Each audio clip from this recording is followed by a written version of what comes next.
Be a Baller.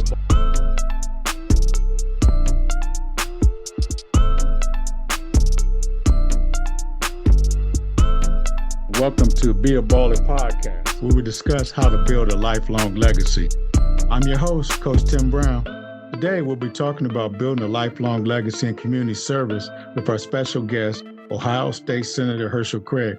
Before we get started, let's hear a word from our sponsor. Good players win games. Great players break records. Legends change the game and share their faith. This is Ry DeRazio, Executive Director of the Central Ohio Fellowship of Christian Athletes, inviting you to attend the 24th Annual Lunch with the Legends on Thursday, April 20th at Villa Milano. This year, we are excited to honor former OSU football legend, Executive Director of the Driven Foundation, Motivational and Corporate Speaker, Riverboard President Roy Hall Jr. Join us in celebrating Roy's athletic success and his extraordinary passion to inspire people, athletes, and coaches to be followers of Jesus Christ. The Legends Luncheon helps raise support that fuels FCA to serve coaches and athletes of Central Ohio. Get your Lunch with the Legends tickets today at centralohiofca.org/events. Wellstone Tax Advisors is proud to support the Central Ohio FCA. Let's get started. Today on the show, we're excited to have State Senator Craig. State Senator Craig is going to share how he has over 4 decades of excellence in community service and has allowed him to build a lifelong legacy and also allowed him to empower the next generation to serve the community. Senator Craig, welcome to Be a Baller podcast. Thank you so much, Tim. I'm honored to be with you. As you know, I have great respect for you and your contributions to our city, state, and nation. Yeah, so I'm just excited about this. You know, I was teasing you about that contagious smile. You know how you always, I've never seen you without that smile. I've never seen you without that smile and that positive attitude. What keeps you so upbeat? Well, you know, Tim, number one, it's clearly my faith. I don't think anybody, you know, we all have days that have more challenges and struggles than others. But just to be able to get up every morning, I have my devotions and just being thankful. You know, I'm close to 74 years old, so I'm just really thankful to God to have the opportunity for another day. And so clearly that's a blessing. Can you talk about growing up in early West Virginia, and then I guess you ended up in Columbus, Ohio? I know you're a proud East High School graduate. Let's talk about the influence. You always talk about your mother. Let's talk about the influence your mom had on your life. Listen, thank you very much. And as you know, Tim, I always share that. Yes. My mother was very poor. Her father had died in the coal mines before I was born. At one point, my mother, when she initially moved to Columbus, she had, my grandmother had me, my brother and sister, and 2 cousins. While my mother was here, had come here to work. Her initial job was working as a living maid. The strongest woman I've ever known. A lifelong learner, went on to work with children, teach children, and her last retired 3 times as working with seniors. But in that house, in my mother's house, in West grandmother's house, we had a potbelly stove and an outhouse. And I talk about that a lot of love, but very hardworking people. I still get up early in the morning because, you know, they were coal miners and married to coal miners. And so I thank God for those early experiences. And it really shaped me for much of the work that I'm doing right now. You know, back in the day, you were a proud graduate of Columbus East High School. And I know back then it was really a community. Can you talk about some of those teachers and adults who had a positive influence in your life? There were many of them. Certainly Mrs. Walker, my homeroom teacher, I love her dearly. Mrs. Ward, she was my Problems of Democracy's teacher. In fact, I would not be here. She knew that I love words and love to write, and insisted that I would. And when I graduated from high school, bought me a big Webster dictionary. Very stern, but very fair and had high expectations. Jack Gibbs, the vice principal. There were so many that I could talk about that nurtured me, that encouraged me at Columbus East High School.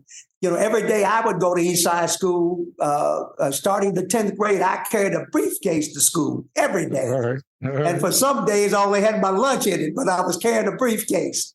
So I thank God for those early experiences. Nothing like Columbus East High School, and I am a proud graduate of Columbus East High School. Sound like growing up, you had a plan. I always talk to young people about these things. You can show up, you can have positive attitude, you can give maximum effort, but the bottom line is you got to have a plan. You got to have a plan and have, listen to folk. That's the most important thing. Yeah. Because while in high school, Mr. Rogers, who had served in the service and didn't have a lot of formal education, but I worked for him washing dishes at night because he owned several restaurants and gave me my first jobs. Herman's Food Bar, I was the first, one of the first restaurants, downtown fast food restaurants. So I worked during high school every night after school. And when I was in wrestling, I was on a wrestling team at Columbus East High School. So all of those experiences made a huge difference. That's awesome. People know you as Minister Reverend Hearcel Craig at First Church of God in Columbus. How has your faith helped you to minister and serve people in the community? The simple truth is, Tim, that faith informs my life. I've not always been a minister. It has taken the gift of Almighty God. Certainly my mother, who has always been in the church. But it has been those experiences and daily experiences that helped me shape my work in terms of being having integrity and character and keeping your word and doing excellence. God is a God of excellence. Yes. And so it is certainly it informed my work in the community and how I respect others. Everybody matters, whether you're the bank president or you're a grandmother trying to get help. And my staff, they know that. Anybody calling the office that needs help will get it. Your heart and concern for children and family goes way back to the Hilltop Civic Council Director, Department of Youth Services. You're involved in that. Can you talk about how you got involved in those organizations? Why is your heart so for children and families? I watched my pastor. It was initially a storefront church, the Reverend B.J. Washington. I watched him serve. I watched him drive the van to take after church to take the seniors to get them a meal after church. My father, I had really much to no relationship with my father till I was well in my 40s. B.J. Washington mentored me. I could go talk with him at 13, 14 years old. My mother scraped up enough money for me to be in scouting, so I was in Boy Scouts. And all of those kinds of things helped to shape me and form me. And so that work, I had been employed by Buckeye Ranch from when I came out of the military in 1972.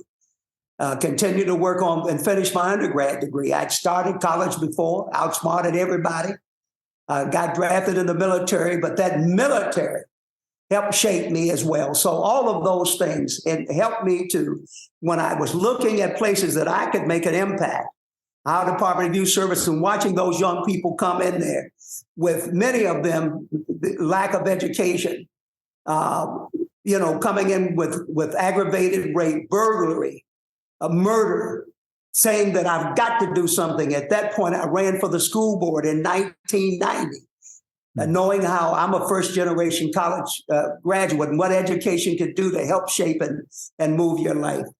So those jobs were the kinds of work that I was looking at, that I could feel that I could make a positive impact.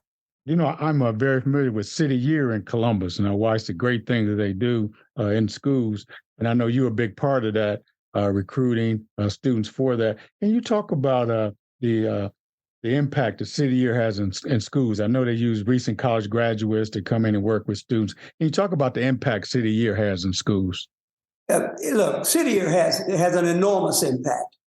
And for these basic principles, the two founders graduated from Harvard University. So the uniforms that you see, that's where it came from. I mean, they own Timberland.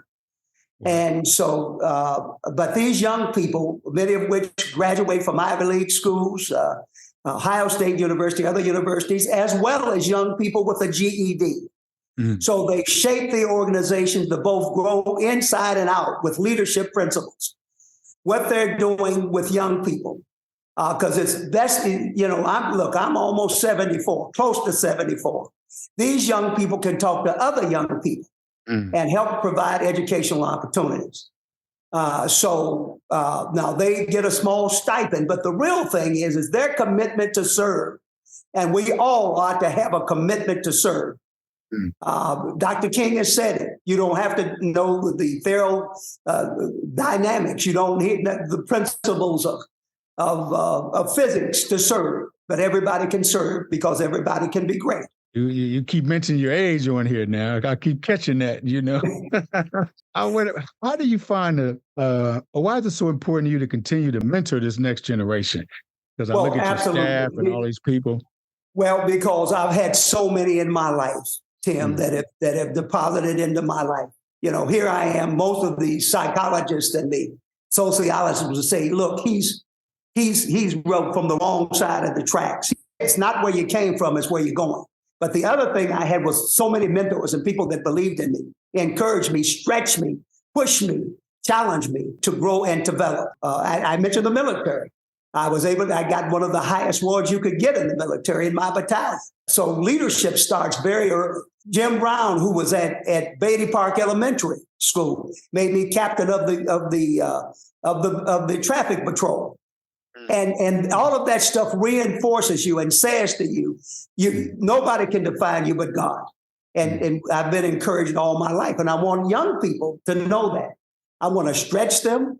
I want to help encourage them because I know, and I mentioned my age because, at some point, I've been elevated to in the Senate to the assistant leader, but there'll be a point that I will be leaving.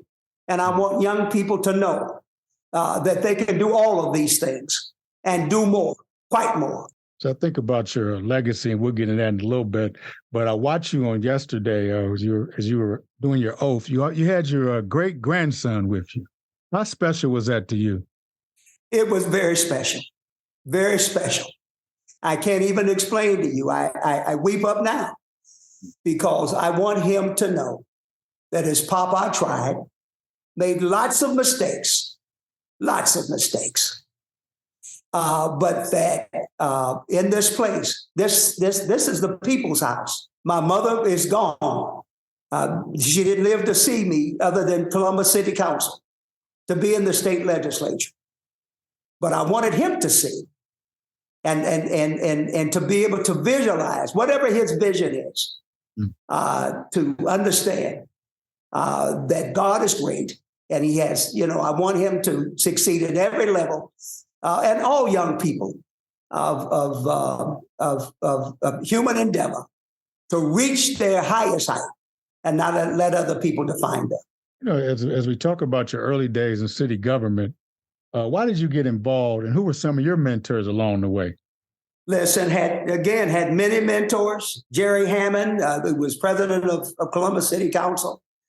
Ray Miller, one of my best, we've been friends. In fact, we started in the 7th grade at Franklin Junior High School. State Senator, I had Dr. John Roseman. We did not have a private physician until I came out of the military. But Dr. John Roseman ran for mayor of the city of Columbus. Was one of the first Black councilmen. Hugh Dorian, whom I love dearly, served for 44 years as our city auditor. Les Wright, who was just a brilliant woman, served on Columbus City Council. So many, when you talk about government, the Reverend Jesse Jackson, Fannie Lou Hamer, Shirley Chisholm, who said, I'm unbought and unbossed, who was the first person, African-American, to run for president. Right. So we have all of these, Reverend Jesse Jackson, all of these folks, and many, many more, Malcolm X, that I observed and watched as a young person. Hey there, Clark Kellogg here. Building a legacy usually involves meeting the unique needs of others and being part of something bigger than yourself. That's why I love First Merchants Bank. First Merchants believes that helping communities prosper means more than just providing banking services. It means offering accessible financial education, expanded access to homeownership, and partnerships with local nonprofits to help raise up neighborhoods and lift families out of financial hardship. For resources and tools available to you, visit www.firstmerchants.com. Member FDIC, Equal Housing Lender. Can you recall or give me some life lessons that you learned from them that still stick with you today? Number one, keep your word. And there's no excuse for not having excellence. You know, and not let anybody define you. Work hard. You know, it really will cost you something. You know, they see the office now, but my staff, they were here, both Max and Lucy, when we had, were voting on, or before we had the session to conclude, in our last session. I came in that morning at 6:45. My staff was here early that morning. They left that next morning. I left my office at about 6 o'clock, 6:30 in the morning.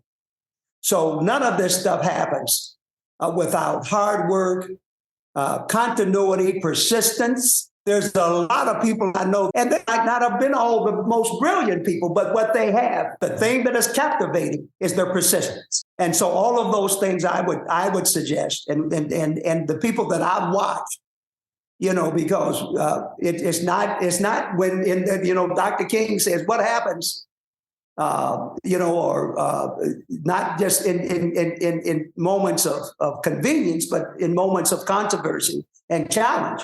That's really defines the person, and we all have it. You know, your rise in community service has been on an upward trend. Legislative aide, city council member, state representative, and now state senator. Through all these years, what has allowed you to continue to serve the community? And let me use this one word: opportunity. And then being willing to listen, because those folks demand it from you. They required of you.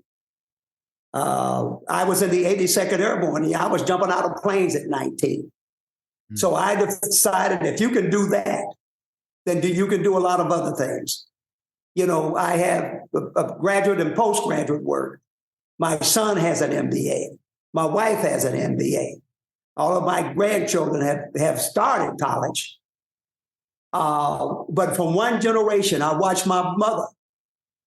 Right now, I'm serving areas that my mother did work in my district, and so it's all of those things, and it starts with my faith, and the question is, what does God say about you? Not what other people say about you, but what does He says? You're a Imago Dei, born in my image, but you've got work to do. He asked Moses, what's that in your hand? So at the end of the day, we have got to do something. Yes. And when you do it with excellence. Yeah. I know family is important to you. I'm kind of being nosy looking back there at the pictures behind you, of your family. And there's one that just jumping out at me. It says the generation gap.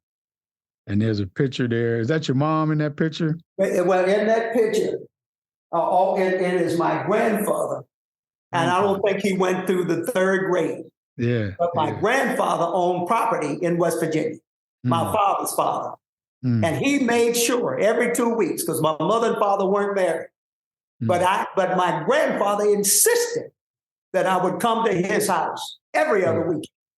And also in that picture is my father. So there's 5 generations, my father, then my oldest son, my oldest grandson, and then his son.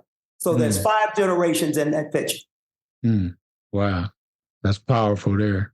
I'm sure that there's lessons. I'm sure there's some great lessons that have been passed on from generation to generation. From generation to generation, and just watching and saying to them, that's why I wanted my great-grandson. When I'm gone, he can say, well, I was with Papa. Yeah. And his grandfather had, gets him. And so none of this stuff happens in a vacuum. I've had certainly my heavenly father, but I've had so many other men Our Bishop Timothy Joe, I'm older than he is, but Bishop Clark drops seeds of wisdom when he's preaching to help transform lives and change, and mine included, majorly. And so you've got to be able to want to listen, and then you've got to be able to act on that, on the wisdom that's been given you. Not perfect, but being able to do, continue to do your very best. My brother Hearcel, this podcast is about building a legacy and being intentional in building legacy. What does that when you hear that word legacy? What does that mean to you? Listen, there's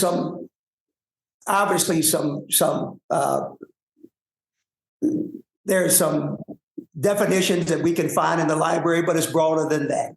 It really is life. It's life.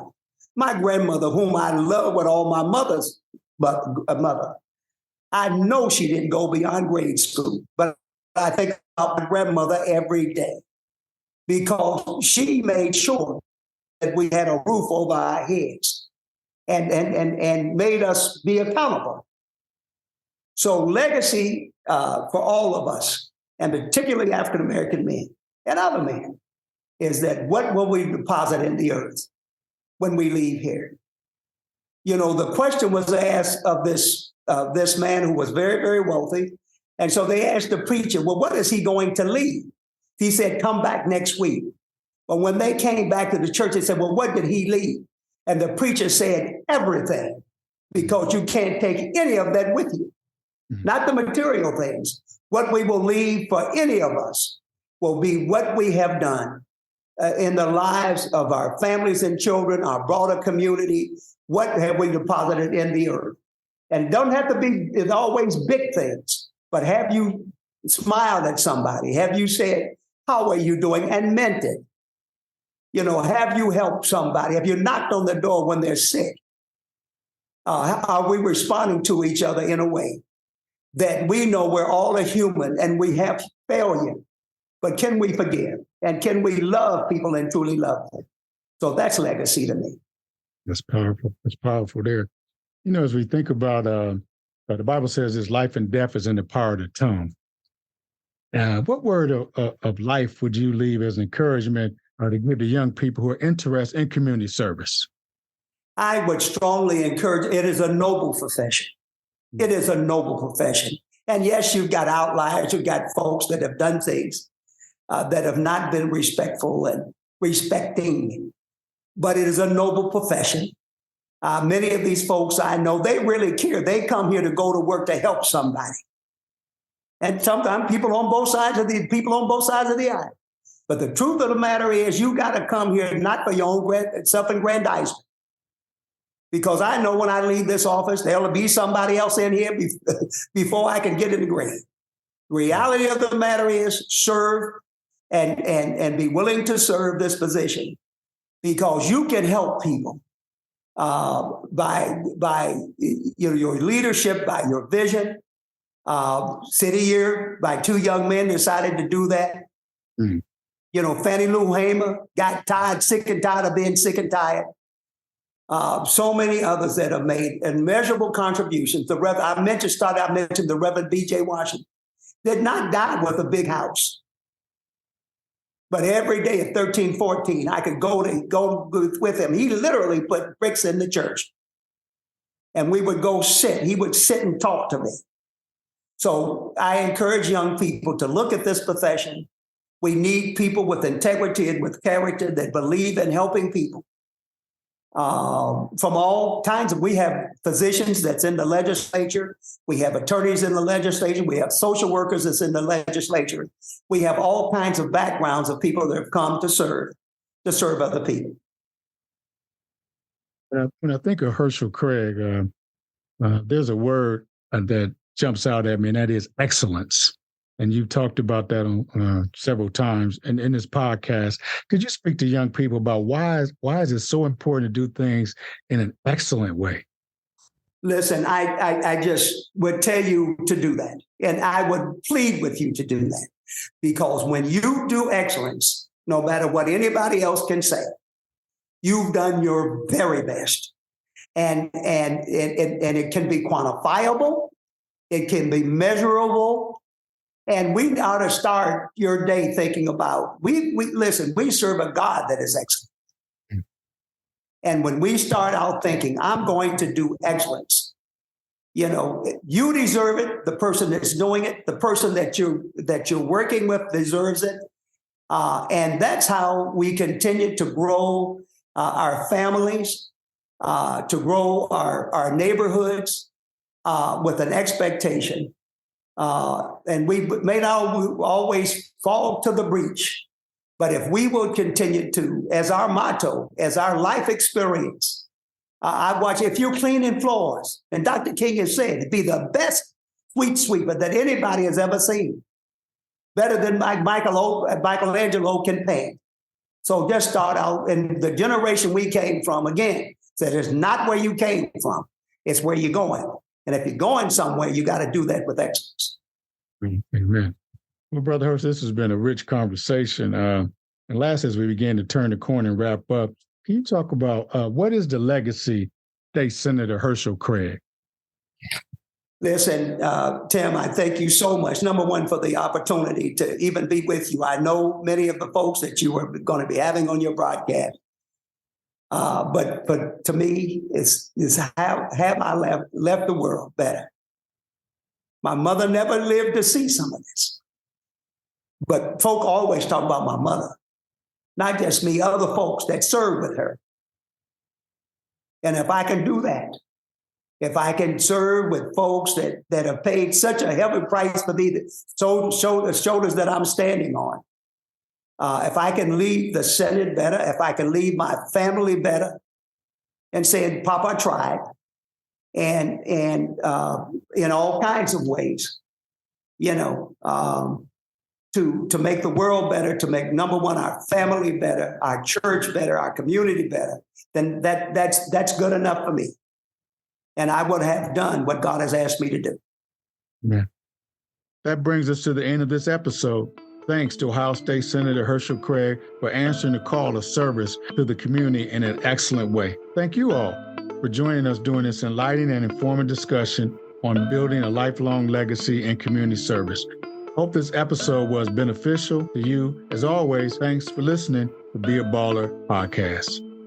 If you enjoy our show, please share this podcast with your family and friends.